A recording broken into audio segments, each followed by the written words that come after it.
When I went to see Empire Strikes Back for the first time, hated it. When I went to see Rogue One for the first time, hated it. I subsequently went and saw both of those movies multiple times in the theaters, and now I can say Empire Strikes Back is one of my favorite movies of all time. It's my favorite Star Wars film.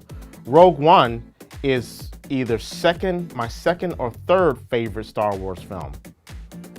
I can honestly say, going to see Solo again, no matter how many times, I'm still gonna think it's garbage. I will have to see it again because my son and my little brother, I think they're gonna want to go see this movie. I'm going to try to dissuade them. Now, is it possible I could watch it again and see some things that I like about it?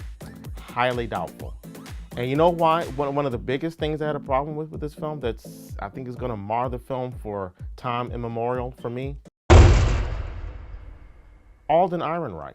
Fire the casting director. What did they see in this guy's audition that they said, yeah, this guy who's short, has a high-pitched voice. 190 years old?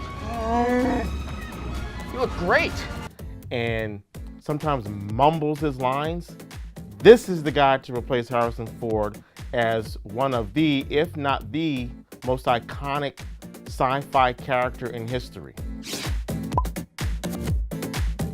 This figurine right here is more Harrison Ford, Han Solo, than the actor in this movie was. There are 2, maybe 3 moments in this entire film where I felt like Alden Ehrenreich, if I'm pronouncing that right, where he kind of reminded me of Han Solo. There's one scene early on when he's talking to Woody Harrelson's character, Tyler Bennett, I believe was his name, and he just looks at the guy a certain way, and I'm like, okay. And then when he's in the cockpit of the Falcon, maybe. And there's one moment when he's shooting his laser pistol, trying to escape into the Falcon, where he kind of gets into this classic pose. And I'm like, okay, maybe. Other than that, no. I don't know what they were thinking when they cast this guy.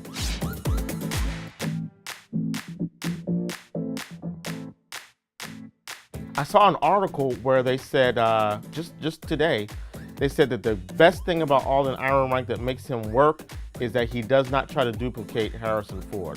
Well, you know what? If you're not going to try to duplicate Harrison Ford, which you shouldn't, that probably should be your guide to saying why even do this film. Oh, I know. Money. Yeah, but your scientists were so preoccupied with whether or not they could, they didn't stop to think if they should. The other iconic character in this film is Lando Calrissian. And Donald Glover, I guess I have a love-hate relationship with him. For everything that I don't like about him, he does something good. The This Is America video is brilliant. Atlanta is brilliant. But then we had that article about the whole pansexual thing, which I thought was unnecessary. Did I really need to hear Lando call Han adorable? He tries. He really gives it the old college try. When we first meet him in this film, I think you hear his voice first, and then the camera cuts to him. There's no liars in this game, just players. The seat taken? Nobody's in the seat that I ain't taking from. When I heard his voice, I was like, oh, okay, he's got it down. And then as the film goes along, it gets worse and worse and worse until there's a scene, and a friend of mine told me that people were openly laughing at the film at some points, and I guarantee you, this is one of the points. I might pepper this with mild spoilers, but I'm not gonna spoil this.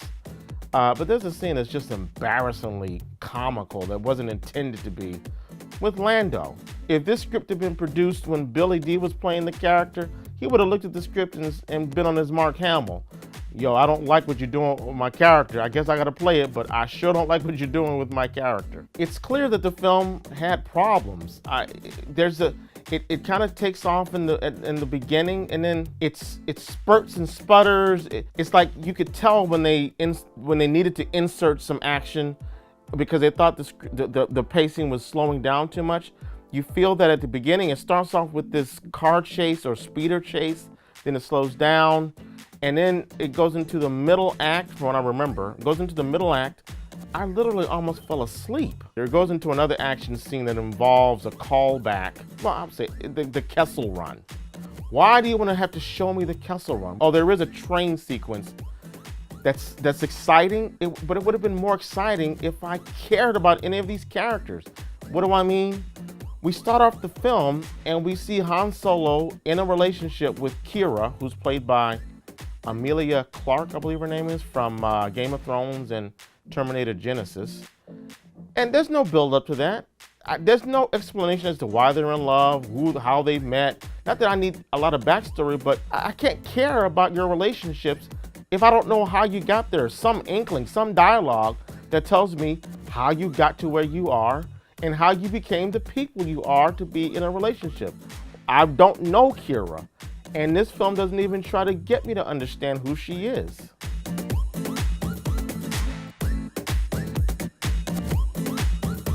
Shortly after that, Han meets up with Tyler Bennett, and then we get to meet the rest of the crew. I want to just point out one other actress who's given tremendous short shrift, and that's Thandie Newton. Thandie was, I believe I want to say she was made out to be like she was going to be a featured player in this film, and she's in the film maybe 15 minutes.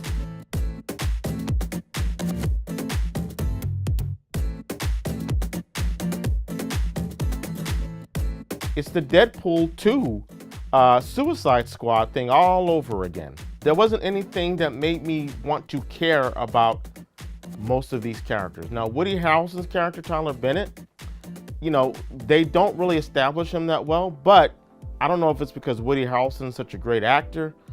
And actually, I would say this is more of his film. The story seems to center more around him than it does around Han. I did like how Chewie and Han met up.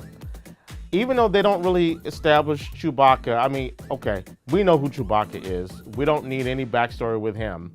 It would have been nice to know how he ended up on that planet. I think he was on the planet of Corellia, if I'm not mistaken, where Han grew up. And I like the way those two met. It's a simple scene that establishes why they became friends. And that was good writing. Very simple, but boom, I buy it, it works, let's move on. None of the other relationships really get that same treatment. Paul Bettany's character, who is kind of a villain in this, Dryden Voss, I believe his name was, he is a good actor as well, and they do kind of set up a relationship between Kira and Dryden Voss. We don't see any of it, we don't get any backstory, but the dialogue and the writing are sufficient enough to explain why they have a link. But the central relationship, that being Han and Kira, just non-existent. There's no reason for me to care about the two of them. If I don't care about the characters, I can't really feel any jeopardy for them, or none of the action really matters to me. Now, before you try to come at me with, well, Q, in Rogue One, a lot of those characters weren't established either. Rogue One was basically like Platoon, the movie Platoon in space. It was like an army film in space. And in those films, in the most classic battle or war films, you have characters that are expendable. You have the stereotypical characters that are just cannon fodder. That's not the case in this film. It's very visceral and it's very immediate how Han, Chewie, Tyler, and Thandie, and any of the other characters that I can't remember meet up, and I don't want to spoil it. So, given that those stakes were high, it would have been nice to have had a little bit more development with those characters. I just didn't really care. And here's the other thing. Why can't Hollywood let us have some things, leave some things to our imagination? Every other scene has fan service in it. Did I need to know exactly what the Kessel Run was? Did I need to see that? No. Did I really need to see a reenactment of when Han met Lando on the Cloud City with a little twist in it? No. Do I need to hear dialogue lifted directly from the original trilogy, such as when a droid says, "They don't serve our kind here"? Did I literally need to see in the first Han Solo film how Han gains the Millennium Falcon? No, not so right away. I mean, it's called build-up, delayed gratification. Does Hollywood not understand that anymore? Now, this might be a nitpick, but even lifting the music from the previous Star Wars films. Now, if you show me a scene of a Star Destroyer and you play the Imperial Death March, okay, I get that. I could see that. But when you show a scene, a gratuitous scene of the Kessel Run, and you see the Millennium Falcon going through asteroids in this film, another callback, and then you play the music, the classic, iconic music from that scene in Empire Strikes Back, which to me, I will argue to the death that that's the best scene in any Star Wars film. When they played that music, I was almost like, no, knock it off. Good going on.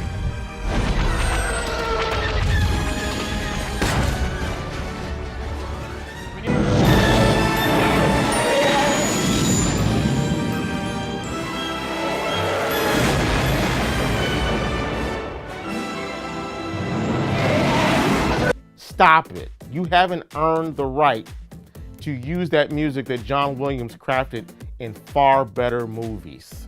And for all you fans out there that were pissed, as was I, that Lucas went in and redid the Han Greedo scene, making it so that Han did not shoot first, we get a call back here where it's clear Han shoots first. So that's all settled. Hooray.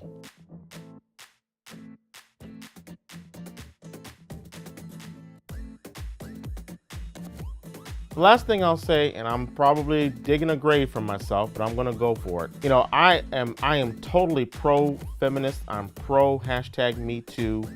I believe women should be on the come up right now. I'm all for all of that. I think it's high time and it's overdue. But damn it, Solo is the name of this movie. And Han Solo needs to be the person who saves the day, as opposed to hiding behind a couch. I'm not going to say anything more than that. And this film also does not need to treat women as though it's such a surprise when it's discovered that they can handle their business, that they are badass. There's a moment that it's like the camera lingers on a female character because it's so amazing what we saw this woman do. And everyone looks so amazed when they find out it's a woman that's doing all this badass stuff. Aren't we past that? I don't know. This movie just struck so many false notes for me. It's clearly an example of Disney buying a product and taking the tact of quantity over quality.